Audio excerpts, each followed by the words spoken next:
Oke, halo semuanya. Selamat datang kembali di channel Trader Stock ya. Balik lagi bersama Mr. Hadi. Kali ini kita akan analisa saham IPO kembali, yaitu PT Manggung Polah Raya Tbk atau dengan kode emiten MANG.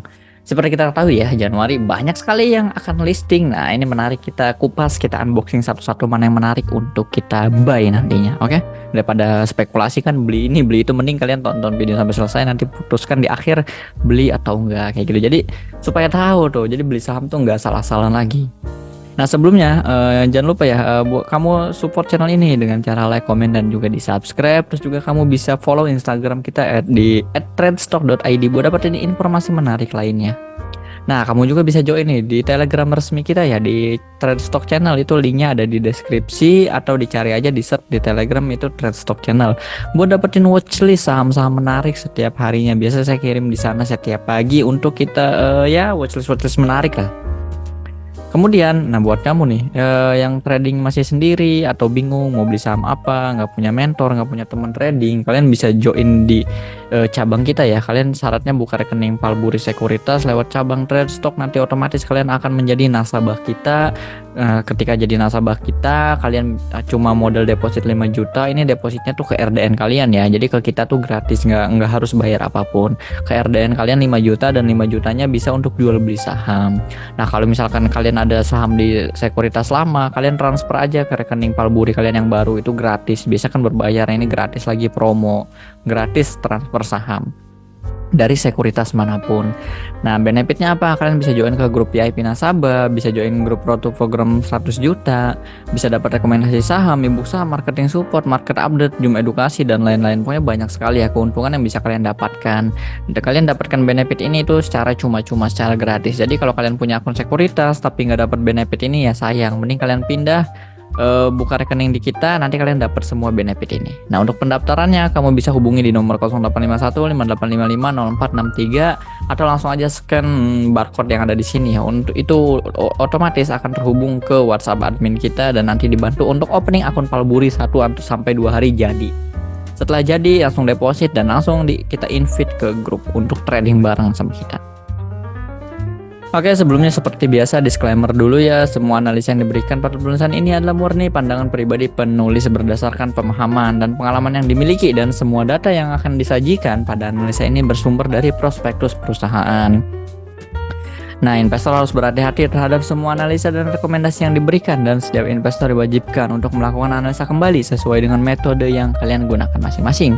Semua rekomendasi ini bersifat sifatnya sebagai informasi saja, bukan perintah beli atau jual. Resiko dan keuntungan sepenuhnya menjadi tanggung jawab pribadi investor. Oke, langsung aja kita mulai untuk MANG ya. Kita mulai dari backgroundnya dulu.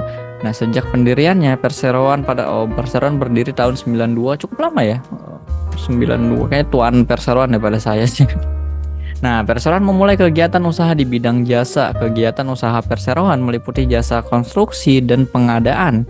Kemudian pada tahun 2018 Perseroan melakukan pengembangan usaha, itu perdagangan besar dan eceran. Berarti belum lama nih, 5 tahun yang lalu lah ya. Dia pengembangan usaha dari yang awalnya hanya jasa jadi usaha perdagangan besar dan eceran.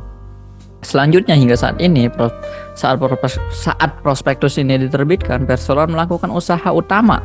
Nah, usaha utama Perseroan di bidang jasa konstruksi gedung, pengembangan infrastruktur jalan, serta fasilitas produksi aspal hot mix dan beton. Wah, ini yang mobil-mobil molen ya, atau disebutkan mobil molen gitu ya. Nah, berarti salah satunya MANG ini nih, produksi aspal hot mix itu kan yang satu mobil.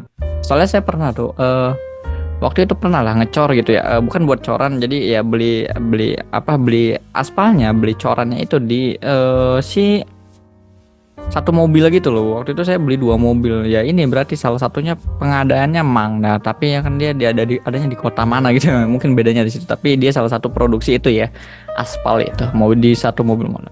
Oke, untuk sektornya sendiri dia masuk di sektor infrastruktur, dan lalu subsektornya di heavy construction dan civil engineering. Oke, sektor infrastruktur menarik lah ini.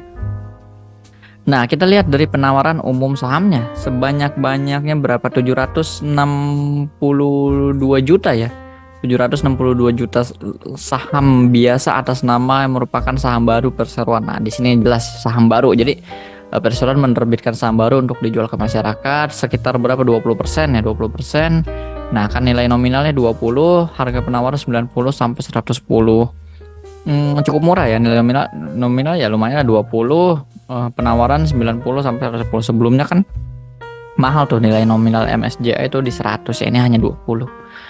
Modal 20 dijual 90 sampai 110. Nah, itu terus total hasil penawaran umum sekitar 83 miliar ya. Perseroan akan dapat sekitar 83 miliar. Nah, di sini menarik ya, ada bonus waran nih yang dikeluarkan sama Perseroan. Waran mereka mengeluarkan sekitar 7,5%, nih lembarnya 228 lembar.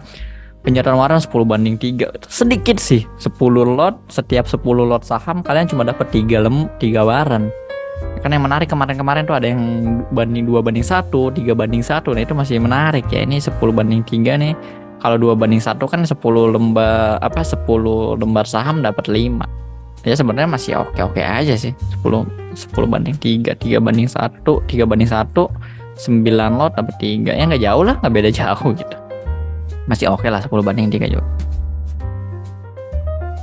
Oke, selanjutnya kita lihat di sini ya. Pemegang sahamnya kita lihat sebelum pelaksanaan waran seri 1, setelah pelaksanaan. Nah, di sini siapa aja yang pemegang saham atau pengendalinya? Pertama, Muhammad Reza Pahlavi, dia punya sekitar 68% ya, 68%. Wiwi Robiatul 11%-an, Niketut Mariani 11%, dan Niazi Gani sekitar 8,5%. Nah, ini setelah penawaran umum dan setelah pelaksanaan waran seri 1-nya ya, mereka persentasinya berkurang ya, 50%, tapi ya secara nominal tidak 2 miliar. Sini juga sama 2 miliar lembar saham, jadi nggak berkurang. Nah, ini masyarakatnya jadi ya sekitar 18,87 dan warannya 5, ya oke. Nah, di sini yang menarik ya, berdasarkan surat pernyataan. Nah, ini ada surat pernyataan ya dari pengendali, yaitu Muhammad Reza Pahlavi. Nah, beliau ini yang pengendali dengan jumlah punya saham terbanyak ya, hampir 51%. Tanggal 7 September 2023 menyatakan tidak akan melepas pengendalian atas perseroan sekurang-kurangnya 1 tahun. Nah, dia padahal kalau kita lihat dari POJK tahun 2017 ya, tahun 2017, nomornya saya lupa, pokoknya saya ingat tahunnya doang. Tahun 2017 tentang masa lockup itu biasanya di 8 bulan. Nah, dia sendiri membuat surat pernyataan ya, bahwa dia nggak akan jual sahamnya nih sekurang-kurangnya 1 tahun setelah pernyataan pendaftaran menjadi efektif ya. Ada masa lockup periodenya selama 1 tahun. Kalau listing Januari 2024, berarti kalau dia mau jualan bisanya di 2025 Januari lagi. Ya lumayan bagus kalau ada lockup gitu. Nah, kita cek penggunaan dana IPO-nya ya. Uang 83 miliar tadi itu kemana? Nah, seluruh dana yang diperoleh perseroan dari hasil penawaran perdana saham setelah dikurangi biaya emisi, seluruhnya 100% akan digunakan untuk kebutuhan modal kerja.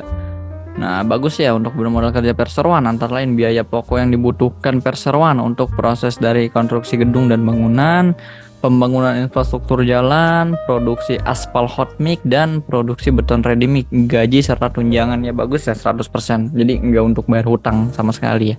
Jadi bener-bener 100% untuk si perusahaan sendiri, untuk pengembangan bisnis perseroan sendiri. Sedangkan dana yang diperoleh dari pelaksana waran selalu digunakan ya sama ya, modal kerja. Jadi semua oke lah 100% nih buat modal kerja untuk si Mang ini. Menarik. Bagus. Oke, kita lihat dari laporan laba ruginya ya di sini. Kalau lihat dari laporan laba ruginya 2020, 2021, periode Desember, ini periode Juni dalam rupiah ya. Selama 2021 pendapatan mereka ada di angka 32 miliar ya, 32 miliar dengan hanya ada satu loh pendapatannya dari sisi konstruksi gedung dan bangunan. Mungkin 2021 mereka ini ya nggak tahu nih apa karena habis masih Covid, jadi waktu itu hanya bikin konstruksi gedung dan bangunan, jadi hanya dari sisi ini aja satu. Sedangkan 2022 meningkat nih, banyak sekali dia dapatnya dari konstruksi gedung, dari pembangunan infrastruktur jalan, dari aspal ya, beton itu dapat, tapi berkurang nih, turun pendapatannya ya, hanya 13 miliar dari 32 ke 13 miliar itu turun lumayan. Jadi kalah ya di sini cuma ada satu proyek istilahnya, di sini pendapatannya ada 4 tapi emang kecil-kecil ya, jadi kalah. Sedangkan di tahun 2022 periode Juninya di sini ada 2 miliar 2,1 aja ya, kurang lagi nih. 2,1, tapi bagus sebenarnya dari Juni ke Desember di periode 22 itu naik ya. Tapi kan kita bandingnya per tahunnya. 2022 terus 2023, nah ini lompatannya tinggi sekali ini. Dari 2022 periode Juninya dia cuma dapat produk aspal hot mix paling banyak nih, hampir 2 miliar dapatnya. Terus produksi beton itu hampir 110 miliar. Aspal hot mix itu lumayan juga sih. Beton nggak tahu nih. Soalnya itu satu mobil itu waktu itu saya pribadi satu mobil hampir 17 juta. Tapi yang nggak tahu nih yang mana ya, aspal hot mix atau beton ready. Pokoknya satu mobil buat ngecor aja sih. Ya memang lumayan 2 miliar. Nah di 2023 ini full ya pendapatannya, dari gedungnya dapat, konstruksi gedung, pembangunan jalannya dapat, aspalnya beton juga dapat ya, lumayan banyak. Makanya naik dari sisi itu pendapatannya. Kemudian nah laba bersihnya nih, ini menarik nih ya. Oke, dari 32 miliar pendapatannya perseroan, labanya 2021 cuma 2,9 miliar. Ya, berarti beban usahanya banyak sekali ya.